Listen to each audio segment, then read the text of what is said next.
ఏలూరు జిల్లా చింతలపూడి నియోజకవర్గంలో కూటమి అభ్యర్థి రోషన్ కుమార్ ప్రచారంలో దూసుకుపోతున్నారు. సొంగ రోషన్ కు మద్దతుగా టీడీపీ స్టార్ క్యాంపెయినర్ గా పలు నియోజకవర్గంలో వంగవీటి రాధా ప్రచారం నిర్వహించారు. రైతుల సమస్యలను తీర్చేందుకు చింతలపూడి ఎత్తిపోతల పథకాన్ని పూర్తి చేసేందుకు కృషి చేస్తానంటున్న రోషన్ సంక్షేమమే ధ్యేయంగా టీడీపీని విజయపదంలో తీసుకెళ్లేందుకు నియోజకవర్గ టీడీపీ శ్రేణులు కృషి చేస్తున్నారని అన్నారు. ఇదే అంశానికి సంబంధించి రోషన్ ప్రచారంపై మరింత సమాచారాన్ని మా కరెస్పాండెంట్ మురళి అందజేస్తారు. చింతలపూడి నియోజకవర్గంలో కూటమి అభ్యర్థి అయితే ప్రచారం జోరుగా జరుగుతుంది. ప్రచారంలో ముందుకు దూసుకుపోతున్నారు. ప్రజల నుంచి స్పందన ఏ విధంగా ఉంది, ఏ విధంగా ఏ హామీలు ఇచ్చి ముందుకు వెళ్తామని చెప్తున్నారు. ప్రచారం బాగా మేము అనుకున్న దానికంటే జోరుగా ప్రజల్లో స్పీడ్గా దూసుకుపోతున్నాం. గ్రామస్తులందరూ కూడా వచ్చి బ్రహ్మరథం పడుతున్నారు. దీనికి కారణం ఏంటంటే చంద్రబాబు నాయుడు గారు ముఖ్యమంత్రి కాకుండా ప్రజలు వదులుకున్నందుకు ఆయన విలువేంటో గ్రామాల్లో కానీ ఈ రాష్ట్ర ప్రజలందరికీ తెలిసింది.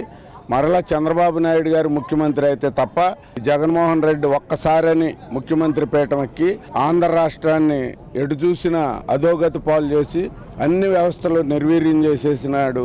30 సంవత్సరాలు వెనక్కి వెళ్ళింది. అసలు అయితే ఒక రకంగా ఎక్కడ దాకా వెళ్ళింది అనేది కూడా ఇప్పుడు అర్థం కాదు.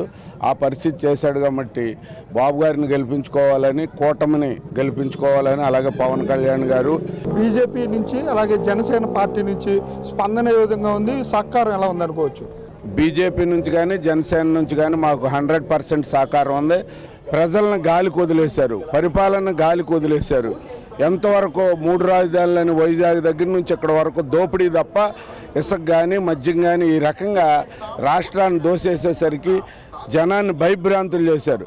ఇవాళ పార్టీ ప్రెసిడెంట్ అచ్చెన్నాయుడు గారి దగ్గర నుంచి అలాగే మా నాయకుడు చంద్రబాబు నాయుడు గారి దగ్గర నుంచి అందరినీ అరెస్ట్ చేయటం జరిగింది. చంద్రబాబు గారిని గెలిపించుకోవాలనే ఉద్దేశంతో ఒక్క 10 రోజుల నుంచి బయటకు వచ్చేస్తున్నారు. ఇప్పుడైతే మేము ఏ గ్రామాలకు వెళ్ళినా మహిళలు కానీ ప్రజలు కానీ అలాగే యువత కానీ చదువుకున్న వాళ్ళు మరి రెట్టించిన ఉత్సాహంతో గ్రామం ఖాళీ లేకుండా వచ్చి జైలు పలుకుతున్నారు. అలాగే చూసినట్లయితే అధికార పార్టీలో అయితే 175కి 175 గెలుస్తూ ఉంటున్నారు. అది ఎంతవరకు సాధ్యం అనుకోవచ్చు?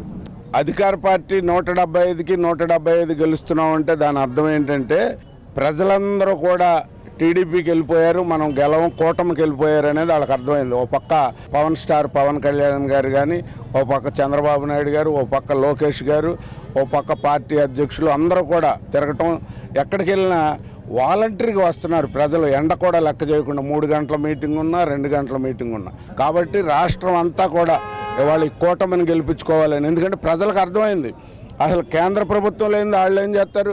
తలకాయ లేని మండులాగా ఇవాళ మోడీ గారు ఉన్నాడు, అలాగే పవన్ కళ్యాణ్ గారు ఉన్నారు, ఈ కూటమంతా సెట్ చేసిన ఆయన, అలాగే చంద్రబాబు నాయుడు గారు ఉన్నారు. మా అభ్యర్థుల్ని నెంబర్ 1 అభ్యర్థుల్ని ఏరి ఇక్కడ యువ ఇంజనీర్స్ని పెట్టారు. ఆయన మా మహేష్కి డబ్బులు ఇవ్వట్లేదు. వీళ్ళిద్దరు యుఎస్లో జాబ్ చేసి నెంబర్ 1 పొజిషన్లో ఉన్న వాళ్ళు వీళ్ళకి డబ్బు అక్కర్లా. ప్రజలు వీళ్ళని కోరుకుంటున్నారు. మంచి మెజారిటీతో గెలిపించడానికి సిద్ధంగా ఉన్నారు. అలాగే యువకుడుగా ఉన్నత విద్యావంతుడిగా మొదటి లిస్టులోనే మీ పేరు అనౌన్స్ చేశారు చంద్రబాబు నాయుడు గారు. నియోజకవర్గ ప్రజలకి ఏం చేస్తామని చెప్పి ముందుకు వెళ్తున్నారు. ఈ రోజున చూస్తే మరి గత 2 సంవత్సరాల నుంచి నేను చింతలపూడిలో ఉండి తిరుగుతున్నాను. అంతకుముందు సేవా కార్యక్రమాలు చేస్తున్నాను కూడా. ఎక్కడికి వెళ్ళినా కూడా ఈ 5 సంవత్సరాల్లో అభివృద్ధి అనేది చింతలపూడి ఎక్కడ కూడా నోచుకోలేదు. రోడ్ల సమస్య కానివ్వండి, డ్రైనేజ్ సమస్య కానివ్వండి, 100 పడకల హాస్పిటల్ కానివ్వండి, లేకపోతే ఇళ్ల స్థలాలు ఇళ్ల పట్టాల విషయంలో కానీ ప్రతి చోట కూడా ఎటువంటి అభివృద్ధి లేదు. సంక్షేమం పేరుతో మోసం చేస్తూ సంక్షేమమే అభివృద్ధి అని చెప్తూ వైసీపీ జగన్మోహన్ రెడ్డి మోసం చేస్తున్నారు. మీ మేనిఫెస్టోకి అధికార పార్టీ మేనిఫెస్టోకి తేడా ఏమనుకోవచ్చు? మీ మేనిఫెస్టోని ఏ విధంగా ప్రజలు ఆదరిస్తున్నారు? ఏదో ఊహించారు, ఏదో అనుకున్నారు వైసీపీ వాళ్ళు. వైసీపీ మేనిఫెస్టో చూసిన తర్వాత వాళ్ళకు కూడా ఏం మాట్లాడాలి, ఏం చెప్పాలి ప్రజలకు అనేది పసలేని సత్తాలేని మేనిఫెస్టో అది.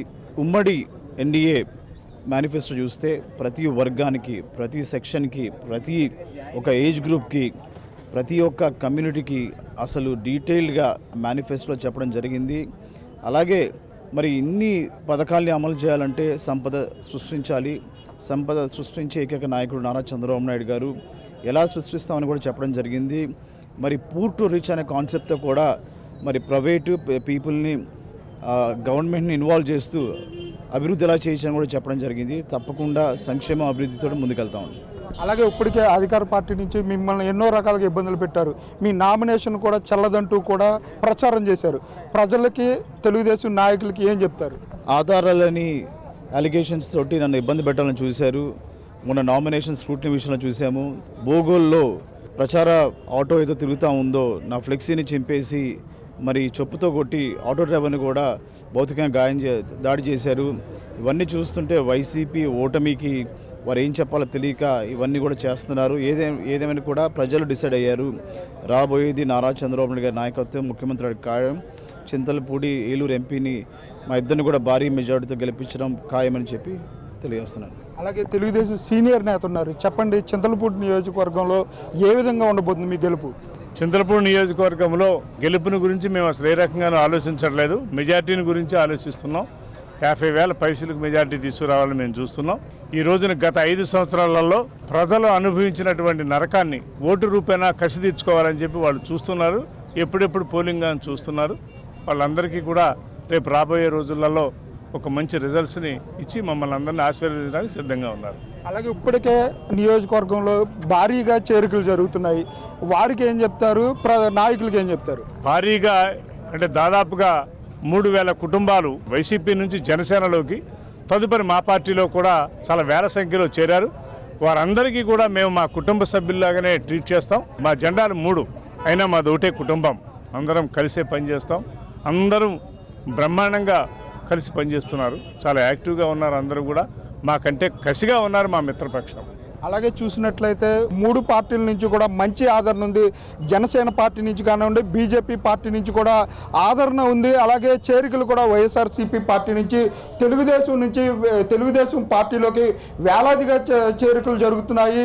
చింతలపూడి నియోజక అభ్యర్థిని 50,000 మెజారిటీతో గెలిపిస్తామని చెప్పి ఉమ్మడి పార్టీ నేతలు చెప్పే పరిస్థితులు అయితే ఇక్కడ కనపడుతున్నాయి. కెమెరా పర్సన్ రమణతో మురళీ రాజు, చింతలపూడి నియోజకవర్గం.